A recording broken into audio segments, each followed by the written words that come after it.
भगवत कीर्तन ये परम पुरुषार्थ है, इसी से भगवत प्राप्ति हो जाएगी और ज्यादा प्रपंच करने की जरूरत नहीं। क्षमावशी कृतिर्लोके क्षमया किम न साध्यते शांति खड्गः करे यस्य किम करिष्यति दुर्जना। जब तुम धर्म मार्ग में चलोगे तो दुर्जन लोग तुम्हें परेशान करेंगे। तुम्हारे पास ढाल और तलवार है जैसे, तो शत्रु को परास्त कर दोगे, उसके वार को सह लोगे। तो ढाल क्या है? क्षमा। आपको जब कोई गाली दे, अपमान करे, तो अपने भजन को बचाने के लिए क्षमा रूपी ढाल का प्रयोग करो।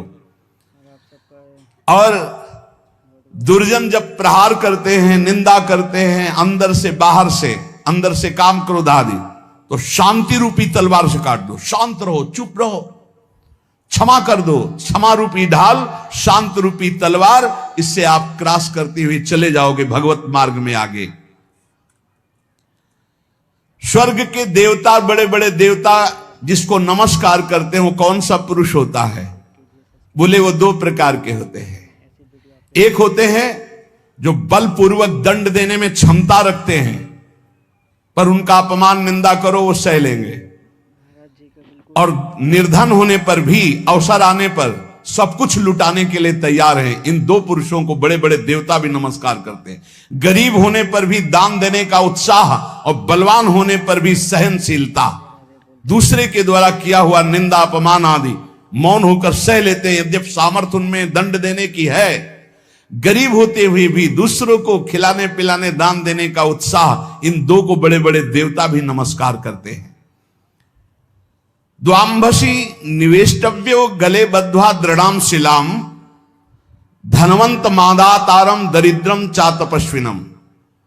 ये दो मरे हुए ही समझो, संसार में जीवित है, पर इसका अर्थ सीधे होता है गले में पत्थर डालकर डूब के मर जाने वाले स्वभाव वाले हैं। क्या?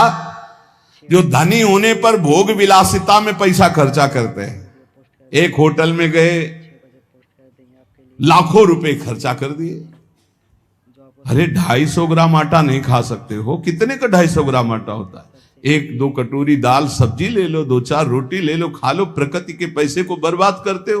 5 लाख उड़ाया है, 5 लाख में 500 आदमी खूब बढ़िया भोजन पाते और बढ़िया स्वस्थ रहते। ऐसे विचार करना चाहिए। दुर्गति किनकी होती? जिनको इस जन्म में धन मिला और वो दूसरों की सेवा में, भागवतिक सेवा में न लगाकर भोगों में लगाते हैं। पीछे वाले श्लोक में था, कहते द्वाविमौ पुरुषो राजन स्वर्गस्योपरि तिष्ठितः प्रभुश्च क्षमया युक्तो दरिद्रश्च प्रदानवान। जो गरीब होकर दूसरों को दान देने का उत्साह रखता है वो, और जो बलवान होने पर दूसरों को क्षमा कर देता है वो, इन दो को देवता भी नमस्कार करते हो। देवलोक के भी ऊपर गति पाने वाला है। और इन दो को, जो धनी होने पर, धन होने पर भी साधु सेवा, गौ सेवा, भक्त सेवा या समाज सेवा में ना देकर वो उड़ाता है नाना प्रकार के काम भोग, विषय भोग, मनोरंजन में। ऐसा नहीं कि प्रकृति का धन तुम्हें मिला, तुम उसके स्वामी जो चाहो कर लो। तुम सिर्फ मुनीम हो, स्वामी तो भगवान है। हिसाब से चलो, नहीं सब छीन लिया जाएगा। जो धनी होने पर मदांध होकर गलत जगह धन खर्चा करता है, मैं इसका स्वामी हूं, और सही ढंग से उसको खर्चा नहीं, सो धन धन्य प्रथम गति जाकी। अरे कितने ऐसे बीमार लोग हैं जिनके पास अर्थ व्यवस्था नहीं। कितने भूखे लोग ऐसे हैं जिनके पास भोजन व्यवस्था, हम कह रहे हैं बहुत वास रहित लोग हैं जिनकी वास व्यवस्था नहीं। तुम्हारे पास धन बड़ा है, अरे कितने कितने करोड़ ऐसे मनोरंजन में। पूरे भारत में एक एक कुटिया बना दो, एक एक गांव में, तो एक एक परिवार तो रह जाएगा। धन का सदुपयोग है दूसरों के सुख में लगाना, अपने मनोरंजन में लगाना नहीं। अपनी आन बान शान किसमें है? भगवान प्रसन्न हो जाए, इसमें नहीं है कि संसार जान जाए कि हमने इसके लिए इतना पैसा खर्चा किया। दुर्गति होती है। धन अगर वो धर्म विरुद्ध आचरणों में जा रहा, तो तुम स्वामी के द्वारा दिए हुए धन का अपमान करो। तुम स्वामी नहीं हो, लक्ष्मीपति नारायण है, तुम थोड़ी हो। तुम तो मुनीम हो, तुम्हें केवल पुण्य बल से उतना अधिकार मिला है, छीन लिया जाएगा, देख लेना। इसी जन्म में दोनों क्रियाएं देखी गई। मदोन्मत्त हो जाने से श्री वैभव अंतर ध्यान हो जाता, खत्म खेल, पूरा जीवन जेल में काटो। और जो दरिद्र होने पर कष्ट सहकर भगवान नाम जप करके अपना काम नहीं बना लेता है, भोगों के लिए ललचाता हुआ दूसरों की चाटुकारिता करता है, दोनों मरे हुए पुरुष हैं ये, मरे हुए। जिन्हारी भगत हृदय नहीं आनी, जीवित सौ समानते प्राणी। हरणम च परश्वानाम परदाराभिमर्शनम सुहृदश्च परित्यागस्त्रयो दोषा छयावहा। महान धर्मावतार भगवान की परम प्रेमी विदुर जी, ये जो दूसरे को फुसला कर या जबरदस्ती या किसी भी प्रभाव से दूसरे की संपत्ति का अपहरण करते हैं, या मित्र की पत्नी या व्यवहार बनाकर या प्रलोभन करके दूसरे की स्त्री के साथ सहवास करते हैं, और जो अपने मित्र के साथ दगाबाजी धोखाबाजी सुहृदों का परित्याग करते हैं, इनको निश्चित दुर्गति प्राप्त होती है।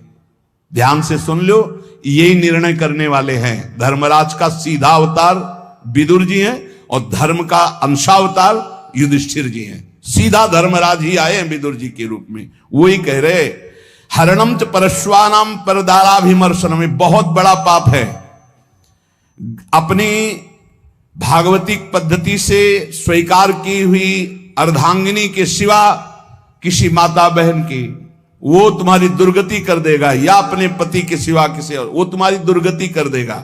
परदाराभिमर्शनम, आयु क्षीण हो जाती है, श्री क्षीण हो जाती है। आपको लगता है, कहते हैं कुछ लोग ऐसा कहते हैं कि आप जो जो वर्णन करते हो सब उसमें बड़े मौज से है। तुमको बताया है आखिरी इच्छा पूर्ति की जाती मरने वाले की। इनकी आखिरी इच्छा है तुम अजर अमर तो हो नहीं तो देख लेना इनकी क्या गति होगी। भैया 2-4 बार डकैती से सफल हो गया तो लाखों रुपया उड़ा रहा, तुम कह रहे हो बड़े मौज में। और जिस दिन पकड़ा जाएगा ना, और फिर जब दंड उसको मिलेगा, तब आप देखने नहीं जाओगे कि उसको क्या क्या दंड मिलता है। ऐसे ही जब यमपुरी में जीव जाता है यहां से कर्म करके, तो शास्त्रों में पढ़ो, तुम्हें शास्त्रों तक पहुंच नहीं और विश्वास नहीं तो तुम मानते नहीं हो कि नरक है। जो दूसरे का धन अपहरण करता है, दूसरे की स्त्री का संसर्ग करता है, मित्र बना करके व्यवहार बना करके पराई स्त्री के साथ सहवास करता है या पराय पुरुष से सहवास करता है, जो अपने सुहृद मित्र को धोखा देता है, परित्याग करता है, ये सब नरक जाने वाले पाप हैं। भक्तम च भजमानम च तवास्मीति च वादिनम त्रिनेतात शरणम प्राप्तान विस्मेपि न संत्यजे। जो तुम्हारा भक्त हो, तुम्हारी सेवा में रहा हो और एक बार हृदय से कह दिया कि मैं आपकी शरण में हूं, ऐसे 3 प्रकार के मनुष्यों के संकट आने पर पूर्ण रूप से सहयोग करना चाहिए।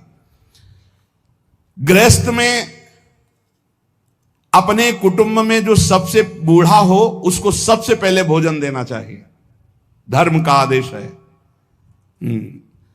यहां बहू और लड़का कॉफी और समोसा और चाय छान रहे हैं और बूढ़े टुकुर टुकुर हेर रहे हैं। अगर कुछ कहें भी तो डांट देंगे, तुम्हें घर में तो रहना है, बना लेना चाय पी लेना, हमें ऑफिस जाना है। और ज्यादा बात किए तो 2-4 थप्पड़ मार दिए मां के पिता के। कुटुंब में सबसे पहले भोजन का अधिकार किनको है? गरम गरम भोजन बना के पहले वयोवृद्ध, फिर दूसरा अधिकार बच्चे, फिर तीसरा अधिकार अपने जो आए हुए जन हैं, जो घर के जन हैं।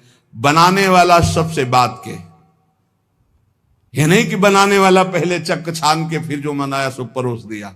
ये वो रसोई में कभी कमी नहीं हो सकती जो ऐसी रसोई होगी। एक अन्नपूर्णा जी का कृपा प्रसाद होता है उस रसोई में। रसोई में कभी भोजन पाया ना जाए, रसोई कभी जूठी ना हो, बाहरी कोई रसोई देख ना पावे, रसोई पर्दे में रहे और पवाते रहो। आप देखो अन्नपूर्णा कैसे आप पर कृपा करती है। लेकिन यहां तो ऐसे दलित दुराए की हद है, हद है। वो उतार के रखा, धुआं निकला, मुंह में डाल के खा रहे हैं, वही खा रहे हैं, परोसा। ना भगवान से मतलब, ना भगत से मतलब है, ना बूढ़ों से मतलब है, ना ऐसी दलिद्रता छाई हुई है रसेंद्री जनेन्द्री की पूछो मत। ध्यान से सुने, इसीलिए महापुरुषों के वचन सुना रहे। आज से जो सुन रहे हैं, भोजन में सबसे पहला अधिकार रसोई में, वयोवृद्ध का है, हम कह रहे ठाकुर जी को भोग लगा दिखा के उनको पवाओ, पहले बच्चों को पवाओ, जो और अपने जन उनको, रसोई करता वो सबसे बात के, जो घर का स्वामी बनने का अधिकार रखते हैं उनको सबसे बात के पाना चाहिए, पहले सबको पवा देना। मुखिया मुख सो चाहिए, खान पान सो एक भी ऐसा कोई भोजन का पदार्थ ना हो जो किसी को ना दिया गया हो। छुपाव नहीं होना चाहिए, रसोई में जो बने सबको, पंगत में जो परोसा जाए सबको, नहीं परोसा ही ना जाए, ध्यान रखना, नहीं इससे अपराध लगता है। 20 को कुछ और, 30 को कुछ और, 50 को कुछ और, ऐसा एक मुखिया मुख सो चाहिए, खान पान सो एक। घर में जो चीज बनाओ वो सबको बराबर दो। ऐसा नहीं होना चाहिए कि आप अपने लिए कुछ अलग, उनके लिए कुछ अलग। जब अपनी मोह वृत्ति होती है, सत्संग का ज्ञान नहीं होता तो अलग अलग होता है, बहुत विचित्र होता है, बड़ा अपराध बनता है। दूसरा, अपने संबंध में जो संकट में पड़ा हो तो बिना बुलाए अपने आप जाकर उसका सहयोग करना चाहिए। तीसरा, यदि अपनी बहन संतानहीन हो, व्यवस्था ना हो और वो अपने पास रहना चाहे तो आदर के साथ पूरे जीवन उसको रखना चाहिए। भगवान धर्म स्वरूप विदुर जी कह रहे, अगर गृहस्थी में रहकर ये 4 आचरण संभाल ले जो अभी बोले गए और नाम जप करे तो भगवान की प्राप्ति निश्चित है। बड़े बूढ़ों को भोजन में सबसे पहला अधिकार है। बड़े बूढ़े भगवान साक्षात, मातृ देवो भव, पितृ देवो भव। यदि तुम्हारा कोई संबंधी कष्ट में है तो बिना बुलाए जाओ, उसका सहयोग करो। और यदि तुम्हारी बहन संतानहीन, धनहीन है, परिवार में उसको नहीं रखा जा रहा, आप आदर पूर्वक जीवन भर रखो, इससे भगवान प्रसन्न हो जाएंगे। इन महान पुरुषों के वचनों का बार बार मनन करो और अपने आचरण में उतारो। कभी तुम्हारा कोई पुण्य दान आदि बन जाए तो ये तुम्हारा अहंकार अंदर से उठेगा कि उसका वर्णन करूं, मत करना, वो तुम्हारे बहुत काम आएगा आगे चल करके। कभी किसी को पानी पिला दिया हो, कभी किसी को भोजन पवा दिया हो, कभी कोई दान पुण्य कर दिया हो, मौन रहना, पूछने पर भी मत बताना।